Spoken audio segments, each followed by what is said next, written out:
Hello students, how are you?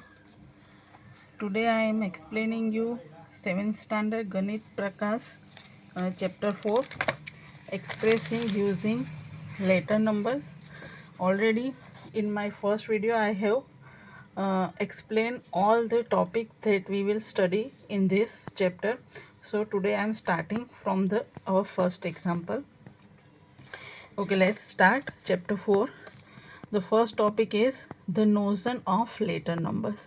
So in this chapter we shall look at a concise way of expressing a mathematical relation and pattern. We shall see how this help in thinking about this relationship and pattern. So what is the concept of letter number? तो उसका letter number use करने का main concept, main idea क्या है, वो इस example के through हम समझेंगे, जिससे आपको ये पूरा क्लियर हो जाएगा. Example 1. Sabnam is 3 years older than Aftab. When Aftab's age is 10 years, Sabnam age will be 13 years.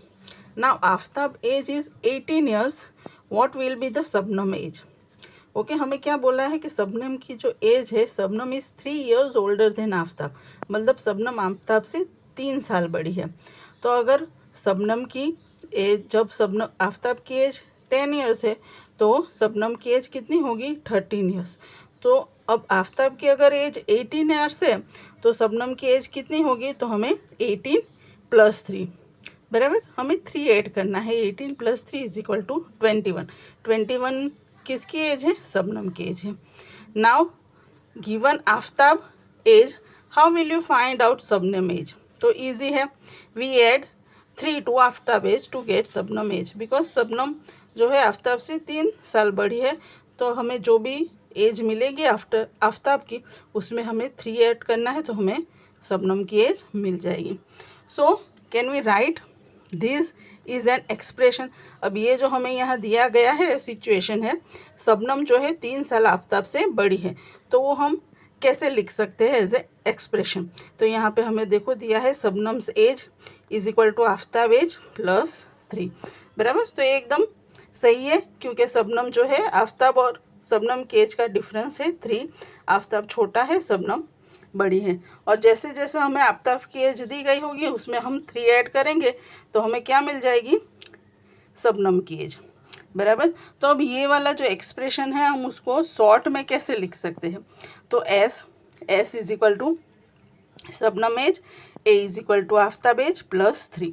तो ये पूरा ये जो हमारे पास स्टेटमेंट है उसको एकदम इजी वे में हमने एस और ए क्या है, लेटर्स हैं, वो यूज़ करके हमने ये लिख लिया. तो वही जो हमारा नोशन ऑफ लेटर नंबर्स, हम लेटर नंबर यूज़ करके कैसे इसको कंसाइन वे में एक्सप्रेस कर सकते हैं, वो यहाँ पे इस एग्जांपल के थ्रू हमें बताया गया है. अभी अगर ए मीन्स आफ्ताब की एज हमें कुछ भी मिले तो उसके ऊपर से हम शबनम की एज क्या कर सकते हैं, फाइंड कर सकते हैं. अब यहाँ हमें दी गई है कि आफ्ताब की एज जो है वो 23 है, तो शबनम की एज क्या होगी, तो हमें यही इक्वेशन है S = A + 3. तो ए की जगह 23 लिखना है. यहाँ पे मैंने लिखा है 23 + 3, तो शबनम की एज हमें क्या मिलेगी, 26. Yes, very good. Okay, now replacing a by 23 in the expression a + 3 we get s = 26. Yes, okay. तो letters such as a and s that are used to represent number are called letters number. बराबर समझ में आ गया. अभी letter number हमें कहाँ use करना है, हमने उसको कहाँ पे यूज़ किया, शबनम और आफ्ताब की एज में. क्यों, क्योंकि शबनम और आफ्ताब की एज जो है उसको हम नंबर से क्यों नहीं लिख पा रहे, क्योंकि वो एवरी ईयर चेंज हो रही है. अगर मान लो कि अभी शबनम की एज 20 है तो 3 साल के बाद उसकी एज कितनी हो जाएगी, 23. और जैसे शबनम की एज चेंज होगी आफ्ताब की भी चेंज होगी. तो इसीलिए हमें आफ्ताब और शबनम दोनों की एज की जगह हमने क्या लेटर यूज़ किया है, एस और ए. तो ऐसे जो ए और S that we have use to represent number are called letter numbers. तो mathematical expression containing later numbers such as expression a + 3 are called algebraic expression. So now I think it is very clear what are later numbers and what are expression that containing later numbers. So I think example 1 से हमें ये पूरा concept एकदम clear हो गया है. Okay, now if given the age of Sabnam, write an expression to find Aftab age. बराबर. अगर हमें आफ्ताब की एज दी है तो उसके ऊपर से हम शबनम की एज हमने ढूंढ ली. क्या उसके लिए हमने एल्जेब्रिक एक्सप्रेशन लिखा था s is equal to a+3. अब अगर हमें शबनम की एज दी है और उसके अकॉर्डिंग हमें आफ्ताब की एज ढूंढनी है तो उसके लिए हम एक्सप्रेशन क्या बना सकते हैं. ईजी है. यहाँ पर हमें दिया है Aftab age is equal to Shabnam age -3. क्योंकि आफ्ताब जो है शबनम से 3 साल छोटा है तो हमें इसमें सिर्फ माइनस करना था. उस वाले में शबनम 3 साल बड़ी थी तो हमने +3 किया. यहाँ हमें -3 यानी कि s-3. तो अब हमारा इक्वेशन ये क्या हो गया. ए आफ्ताब की age is equal to a is equal to s-3. Okay. तो अब ये एक्सप्रेशन यूज़ करके हम आफ्ताब की एज ढूंढ सकते हैं. Now use this expression to find Aftab's age if Shabnam age is 20. चलो शबनम की एज 20 है. अब हमारा इक्वेशन क्या है. a is equal to s-3. तो इसमें s की जगह हम लिख देंगे 20 -3 इज इक्वल टू 70. मतलब आफ्ताब की एज क्या हो गई 70. ओके. Now example 2. अब इसमें हमें पैटर्न मैस्टिक पैटर्न दिया गया है. मैस्टिक पैटर्न ऑलरेडी हमने स्टैंडर्ड 6 में भी पढ़ा है. तो यहाँ पे जो पार्थिव है इज़ मेकिंग मैस्टिक पैटर्न. चलो पैटर्न में क्या है. यहाँ सिंपली तुम लोगों को दिख रहा है एल बनाया हुआ है. इसमें एक एल है, इसमें 2L है जॉइंट, 3L है. तो एक 1L अगर हम बनाना चाहें तो इसके लिए हमें कितने मैस्टिक चाहिए. 2 मैस्टिक. तो ऐसे ही 2 के लिए 4, 3 के लिए 6. एज इट इज़ यहाँ नीचे भी हमें दिया है how many mastic are needed to make 5 Ls. तो 5 + 2 7 के लिए 7 × 2 45 L बनाना है तो 45 × 2. तो ये सेम जितने भी हम L बनाने हैं उसको उसके 2 से मल्टीप्लाई करने पर हमें कितने मैस्टिक चाहिए वो मिल जाएगा. तो यहाँ जो बनेगा जो ये पैटर्न है उसको हम कैसे describe the relationship of the pattern here. Every L need 2 mastic. So the number of mastic needed will be 2 times the number of L.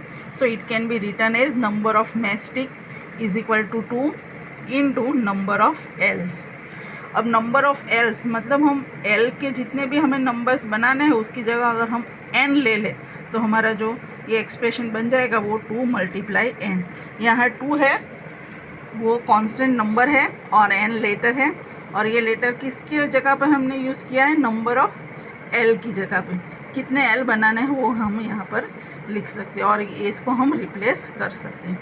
तो ये हमारा मैस्टिक पैटर्न का फॉर्मूला कह सकते हैं जो हमने लेटर नंबर यूज़ करके बनाया है. Now example 3. Ketki prepares and supply coconut jaggery laddoos. The price of coconut is 35 and the price of 1 kg jaggery is ₹60. So how much should she pay if she buy 10 coconut and 5 kg jaggery? So cost of 10 coconut is equal to 10 into 35. One coconut price is 35, so 10 into 35 and 5 kg jaggery is equal to 5 into 60. So 10 into 35 350 यहाँ पे हो गया और 60 × 5 यानी 300. So total 650 यहाँ पे हो गया. तो how much should she pay if she buy 8 coconut and 9 kg jaggery. So अब 8 कोकोनट और 9 kg जैगरी के लिए हमें करना है तो 8 क्या लेना है कोकोनट और कोकोनट की प्राइस हमें दी है 35. तो 8 into 35 और जैगरी लेना है 9 kg जैगरी. 9 kg और 9 जैगरी का प्राइस है ₹60. तो ये होगा 85 into 30. 35 into 8 is equal to 350 - 70 करते हैं तो यहाँ पे आ जाएगा 280. 9 6 54. सो अब हमारा टोटल हो गया 820. सही है, ये समझ में आ गया। सो सी should pay 820 rupees if she buy 8 coconut and 9 kg jaggery. Now write an algebraic expression to find the total amount to be paid for a given number of coconut and quantity of jaggery. अब same वही जो हमने किया है coconut और jaggery का, उसको हमें एक्सप्रेशन के फॉर्म में लिखना है। तो एक्सप्रेशन के फॉर्म में हम कैसे लिख सकते हैं वो यहाँ हमें टेबल में दिया ही है। Quantity needed, relationship, expression. Relationship means उस जितने भी केजी हम ले रहे हैं, नंबर ऑफ कोकोनट या केजी ऑफ जैगरी, उसको उसके प्राइस से हमें मल्टीप्लाई करना है। कॉस्ट ऑफ कोकोनट कितना है 35 है और कॉस्ट ऑफ जैगरी है 60। तो जो भी नंबर ऑफ कोकोनट है उसको 35 से मल्टीप्लाई करना है। ये हमारा रिलेशनशिप है यहाँ पे 60। तो उसको हम एक्सप्रेशन में शॉर्ट वे में कैसे लिख सकते हैं? नंबर ऑफ कोकोनट की जगह हम ले लिया C और number of kg of jaggery, तो जैगरी के जगह पे हमने लिख लिया है letter J। So now we have expression C multiply 35 and J multiply 60। So अब हमें इसका टोटल प्राइस ढूंढने में कैसे उसको लिखेंगे? तो the corresponding algebraic expression can be written as C multiply 35 plus J multiply 60। अब ये एक्सप्रेशन यूज़ करके हम कितने भी नंबर ऑफ कोकोनट और नंबर ऑफ केजी शुगर हो उसका प्राइस ढूंढ सकते हैं। हमें बस C की जगह जो नंबर ऑफ कोकोनट है वो रिप्लेस करना है और J को नंबर ऑफ केजी जैगरी से रिप्लेस करना है। तो ये हमारा एल्जेब्रिक एक्सप्रेशन आ गया। Okay, now use this expression. अभी हमने जो एक्सप्रेशन लिखा उसको यूज़ करना है and find the total amount to be paid for 7 coconuts and 4 kg jaggery. Okay, now let's find 7 coconut and 4 kg jaggery price for that. So 7 coconut is equal to 35 into 7 and 4 kg jaggery and 60 into 4. तो 7 35 कितना होगा? 37 is 210 and 7 5 is 35, so 245 and 6 4 is 24. सो ये हो जाएगा 584। So total cost हो जाएगा 484। यहाँ पे जो हमें दिया है 7 coconut and 4 kg jaggery. So now notice that for different value of C and J the value of the expression also change। जैसे C और J चेंज हो जाएगा, उसका जो वैल्यू हमें मिलेगा वो भी चेंज हो जाएगा। और अगर ये एक्सप्रेशन हम एडिशन के अकॉर्डिंग टू एडिशन लिखना चाहे, जैसे हमने अरिथमेटिक एक्सप्रेशन में किया था कि अरिथमेटिक एक्सप्रेशन में जो टर्म्स है वो कंबाइन होती है, ऐड होती है। तो अकॉर्डिंग टू एडिंग हमें एक्सप्रेशन लिखना चाहे तो भी हमें इस एक्सप्रेशन में हमारे पास दो टर्म है। फर्स्ट टर्म जो है वो C multiply 35 and the second term is J multiply 60। Okay, now example 4। We are familiar with calculating the perimeter of simple shapes. Write expression for perimeters. तो perimeter के formula हमें already 5th-6th standards में पढ़ चुके। The perimeter of a square is 4 times the length of each side. This can be written as the 4 into Q, where Q stand for the side length. Okay, और हम generally L use करते हैं Q की जगह। सो perimeter of square is equal to 4L भी लिख सकते हैं। So what is the perimeter of a square with side length 7 centimeter? Use the expression to find out. तो यहाँ पे अगर हमें 7 सेंटीमीटर दिया है लेंथ, तो उसकी पेरीमीटर क्या होगी? तो हमने जो पेरीमीटर का फॉर्मूला किया है वो 4 इंटू क्यू। तो 4 तो सेम है, क्यू की जगह हमें क्या लिखना है 7। तो 7 4 जा 28 सेंटीमीटर होगी। Okay, now you must have realized how the use of later number and algebraic expression allow us to express general mathematical relation in concise way. Mathematical relations expressed this way are often called formulas. Means जो perimeter का हमने लिखा perimeter is equal to 4L, वो क्या है formula है। ऐसे ही हम रेक्टेंगल, ट्राइंगल सबका फॉर्मूला लिख सकते हैं। एरिया का फॉर्मूला भी लिख सकते हैं। बच्चों चलो यहाँ तक हमने जितने भी एग्जाम्पल किए हैं उसमें हमें जो भी थियरिटिकल कॉन्सेप्ट एक्सप्लेन किया है वो सारा मैंने इस एक पेज में लिख दिया है।